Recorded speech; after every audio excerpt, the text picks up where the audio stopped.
자, 오늘 우리에게 주시는 하나님의 말씀 보도록 하겠습니다.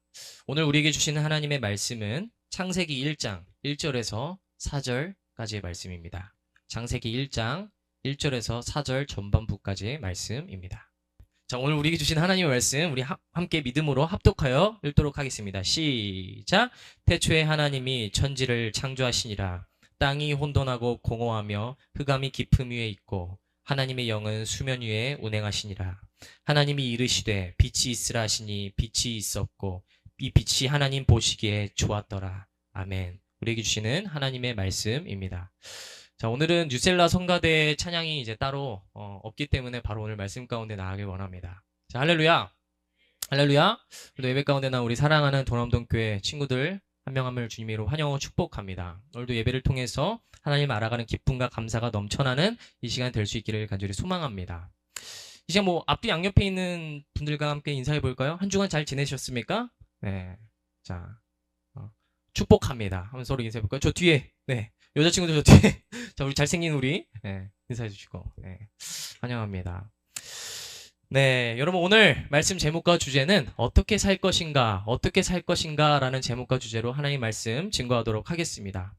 여러분, 새해를 맞이하면서 우리에게 우리 머릿속에 가장 많이 떠오르는 단어가 있습니다. 바로 시작이라는 단어입니다.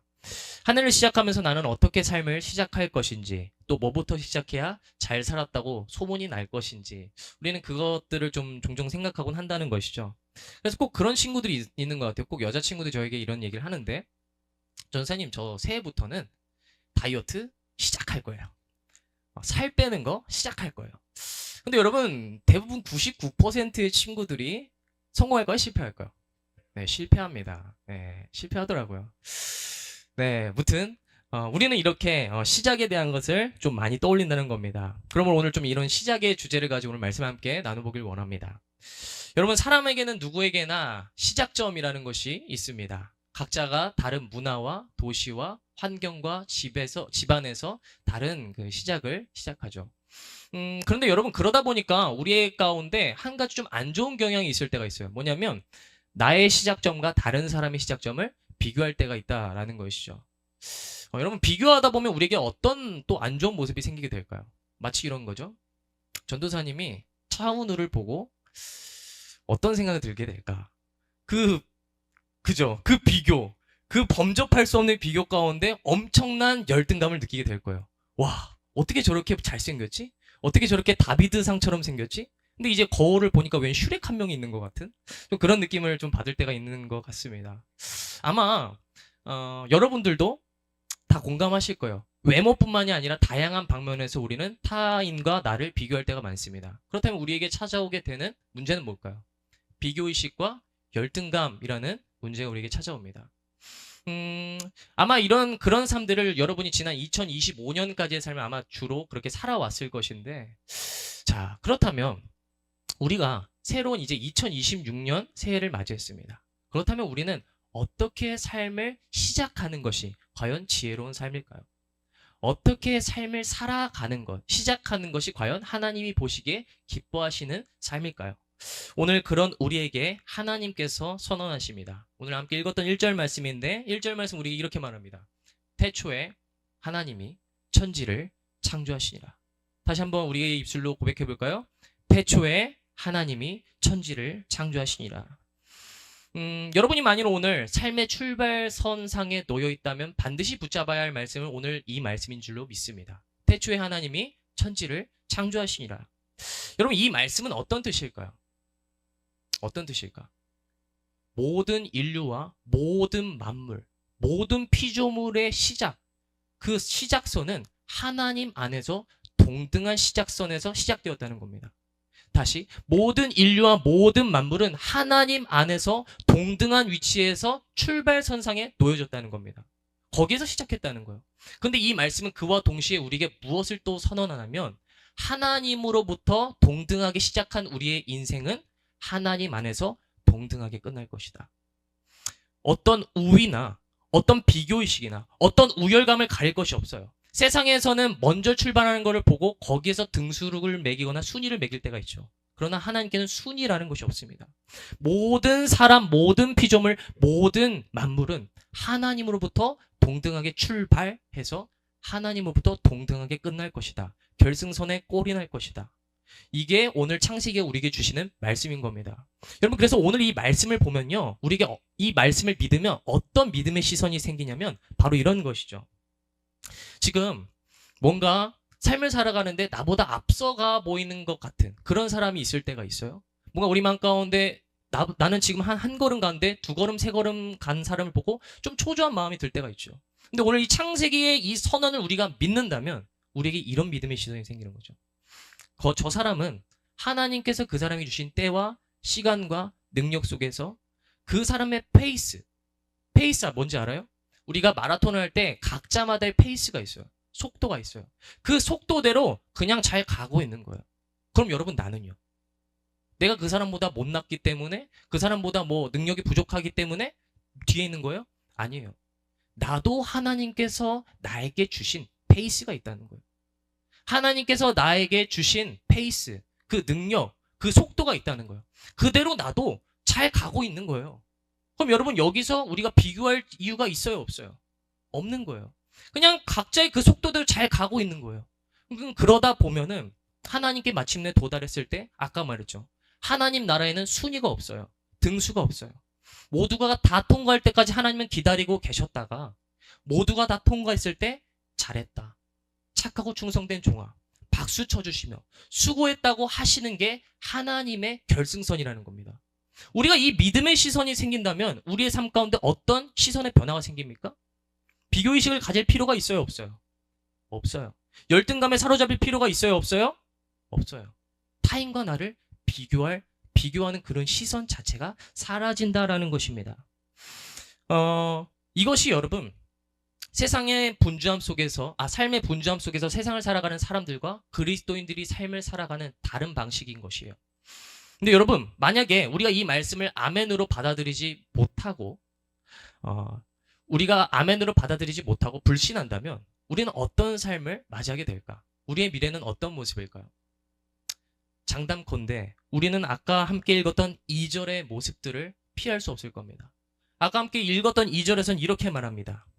땅이 혼돈하고 공허하며 흑암이 깊음 위에 있고. 다시, 땅이 혼돈하고 공허하며 흑암이 깊음 위에 있고.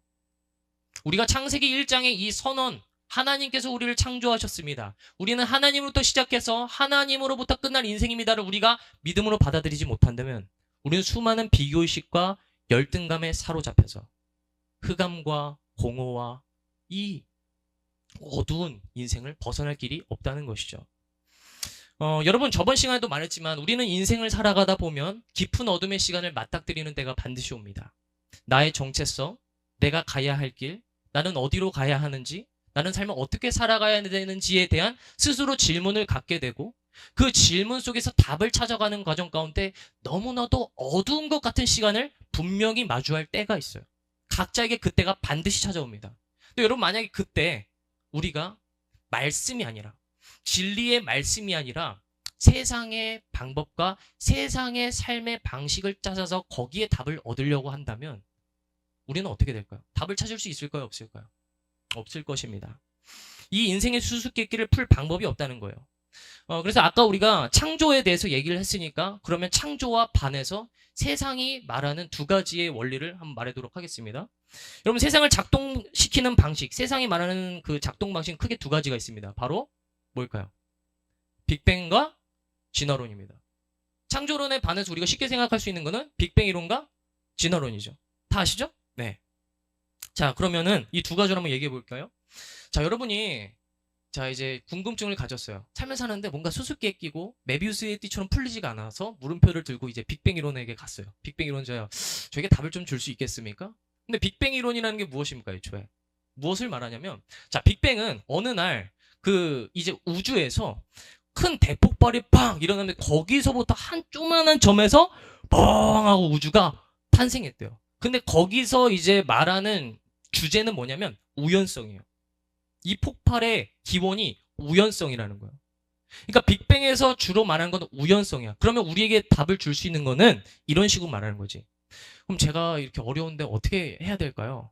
저에게 왜 이런 일이 일어나는 걸까요? 그럼 이제 빅뱅 이론자는 말합니다. 몰라.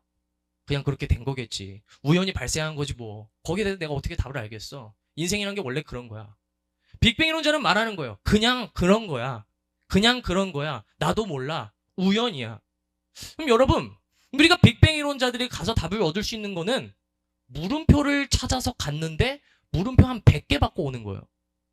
내가 물음표 하나 들고 갔는데 오히려 답을 주는 게 아니라 더 수수께끼와 같은 질문을 나에게 주는 것이라고요. 이 빅뱅 이론을 가지고 살아가는 사람들이 오늘 그런 사람들이에요. 세상을 살아가는 이 원리와 이런 어떤 문제와 이런 것들을 보면서 그냥 사는 사람들. 그냥 영혼 없이 그냥 하라니까 하는 거지 뭐. 까라면 까야지 뭐. 생각 없이 어떤 진리를 깨달으려는 그런 몸부림낌 없이 사는 거. 여러분 과연 그것이 지혜로운 삶이라고 말할 수 있을까요? 없을 겁니다. 여러분 그리고 또 진화론 얘기해 볼게요. 진화론자들은 여러분이 이제 또 문제를 가지고 가요.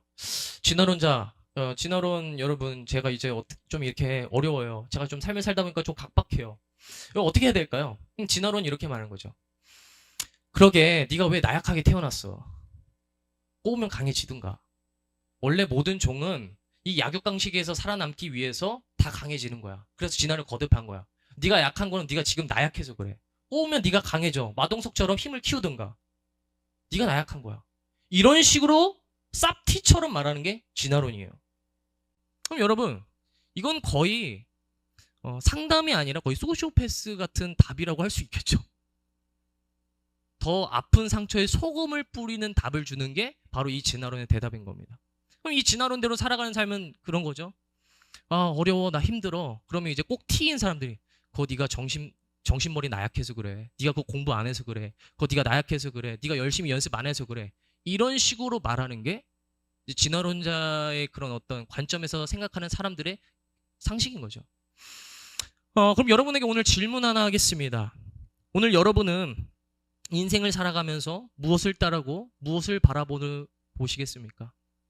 어떤 것을 추구하는 것이 과연 지혜로운 삶이라고 말할 수 있겠습니까?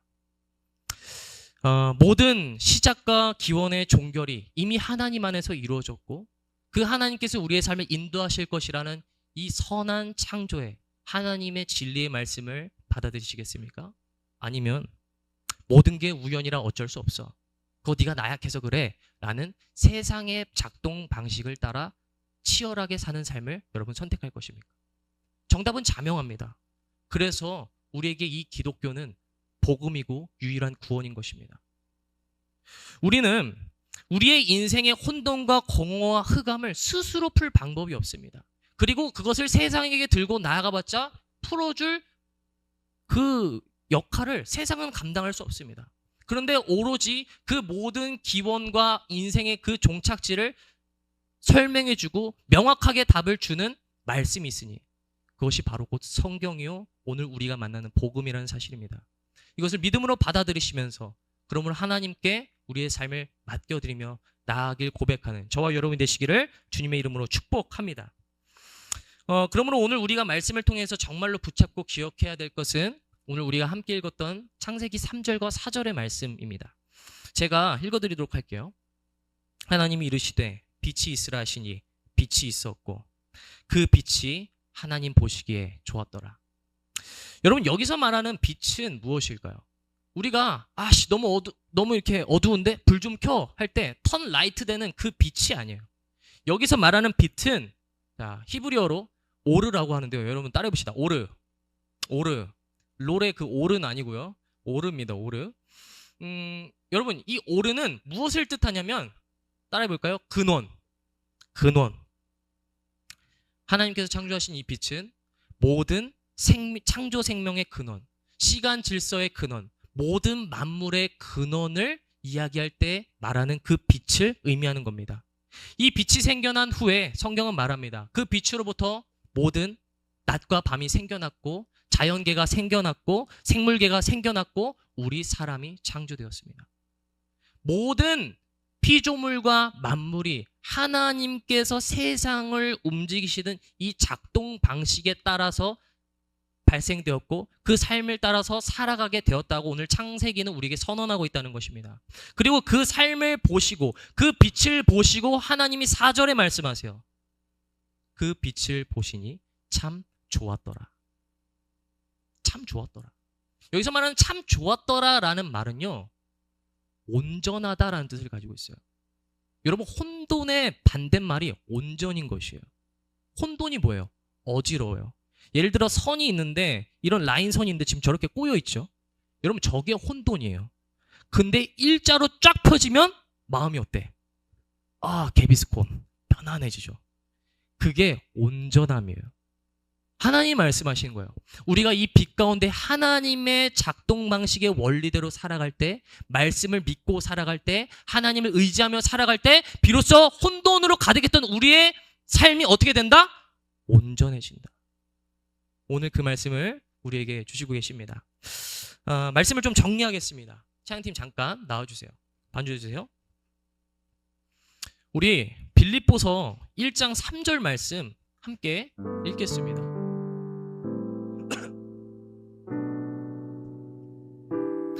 자, 1장 6절 말씀입니다. 죄송합니다. 함께 읽겠습니다. 시작. 너희 안에서 착한 일을 시작하신 이가 그리스도 예수의 날까지 이루실 줄을 우리가 확신하노라. 아멘.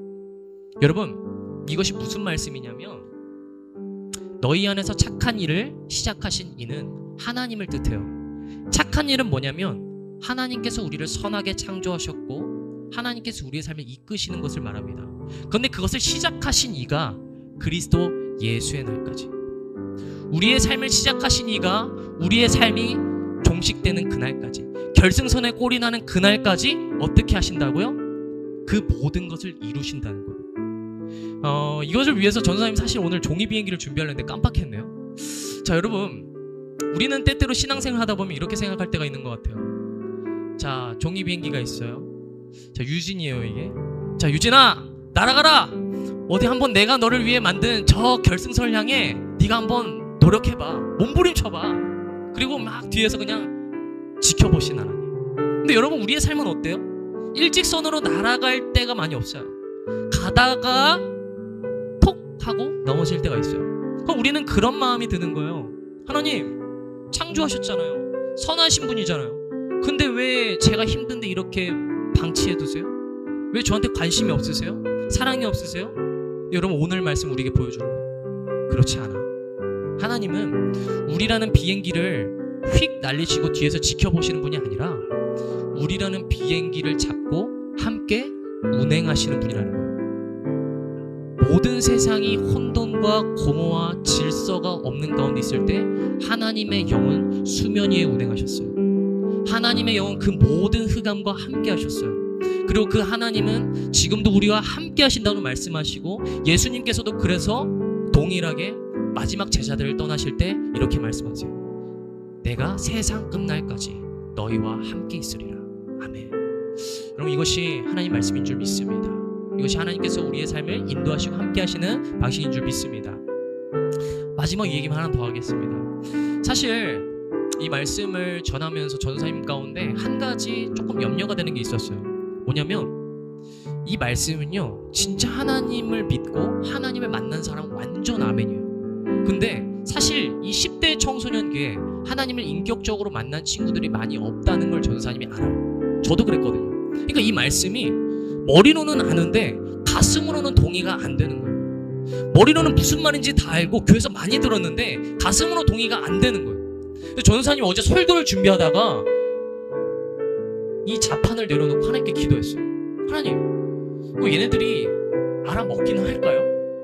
조금 걱정이 되는데 하나님 어떻게 해야 될까요? 근데 하나님이 기도하는 과정 가운데 저에게 이런 마음을 주셨어요. 야, 너는 설교 한 번에 변했냐? 너는 그 설교 말씀 한 번만 한다고 믿었냐? 근데 제가 그 말을 들었는데 처음에 물음표가 생겼어요. 무슨 말이지? 근데 깨달은 게 있어요. 전도사님도 이 28살 먹을 때까지 목사님 아들로 자라면서 오랜 시간을 목사님의 말씀 설교를 들었지만 그 삶 가운데 단순히 변하지는 않았었습니다. 근데 물론 그 설교의 말씀이 제 어려울 때, 힘들 때 떠올리게 되는 정말 중요한 말씀이 되긴 했지만, 그것이 저의 삶을 진짜 변화시키는 그 변화의 능력은 거기에 있지 않았다는 거예요. 진짜 나를 변화시키시는 능력, 나를 정말 만나주셨던 것은 여러분, 인간의 설교가 아니에요. 하나님께서 여러분의 삶 가운데 직접 써내려가시는 설교인 거예요. 그 마음을 주셨어요. 제가 하나님을 만나게 된 거는 진짜 하나님이 저를 인격적으로 만나주셨던 그 때가 있어요. 여러분 삶 가운데 그 때가 있어요. 아까 달리기로 설명했죠. 믿음이 좋은 사람이 있고 하나님을 이미 만난 사람이 있고 아직 하나님을 만나지 못한 사람이 있어요. 그러나 오늘 창세기는 말하죠. 모두가 하나님의 시작에서 동등한 위치에서 끝나게 될 것이다. 그 말은 곧 하나님께서 쟤만 만나주는 게 아니라 나도 만나주는 때가 있다는 거예요. 쟤만 인격적으로 만나주는 때가 아니라 나도 인격적으로 만나주는 때가 있다는 거예요. 그럼 우리가 할 것은 그 약속의 말씀을 붙들고 내 페이스대로 걸어가는 거예요. 함께 믿음으로 걸어가는 거예요. 그러면 그러다 보면 하나님을 만나게 되는 게 복음의 신비예요. 전도사님이 그런 조바심 가운데 있었지만 목사들인데 왜 나는 믿음이 없지? 근데 여러분 그러다가 20대 중반에 제가 하나님을 만났어요. 근데 그 하나님을 만나게 되면 진짜 결정적인 뭔 줄 알아요? 하나님을 부인할 수가 없어요. 더 이상 하나님 없어 이 말이 입술에서 나오지가 않아요. 왜냐면 정말 부인할 수 없을 정도로 하나님을 만났거든. 근데 이 증인들이 저뿐만이 아니라 하나님을 만난 모두가 그렇게 동일하게 고백해요. 그 말은 곧 모든 사람의 페이스 가운데 하나님 반드시 만나주신다, 반드시 역사한다는 것을, 그 사실을 우리에게 반증하고 있는 것입니다. 그 사실, 그래서 여러분 믿으십시오. 지금 하나님 뭔가 머리로는 동의가 되는데 가슴으로 와닿지 않은 친구들 분명히 있을 줄로 알아요. 근데 여러분 이 말씀을 붙잡으세요. 내 페이스 속에서 하나님 만나주실 거야. 나도 언젠간 저 선생님처럼, 저 전도사님처럼 절대로 부인할 수 없는 하나님 인격적으로 만나는 때가 있을 거야. 그것을 믿음을 고백하시면서 오늘도 예배 가운데 나를 이끄시고 나를 만나주실 하나님을 기쁨으로 찬양하며 나아가는 여러분 되시기를 주님으로 축복합니다. 오늘 말씀을 기억하면서 함께 찬양하며 나아가겠습니다.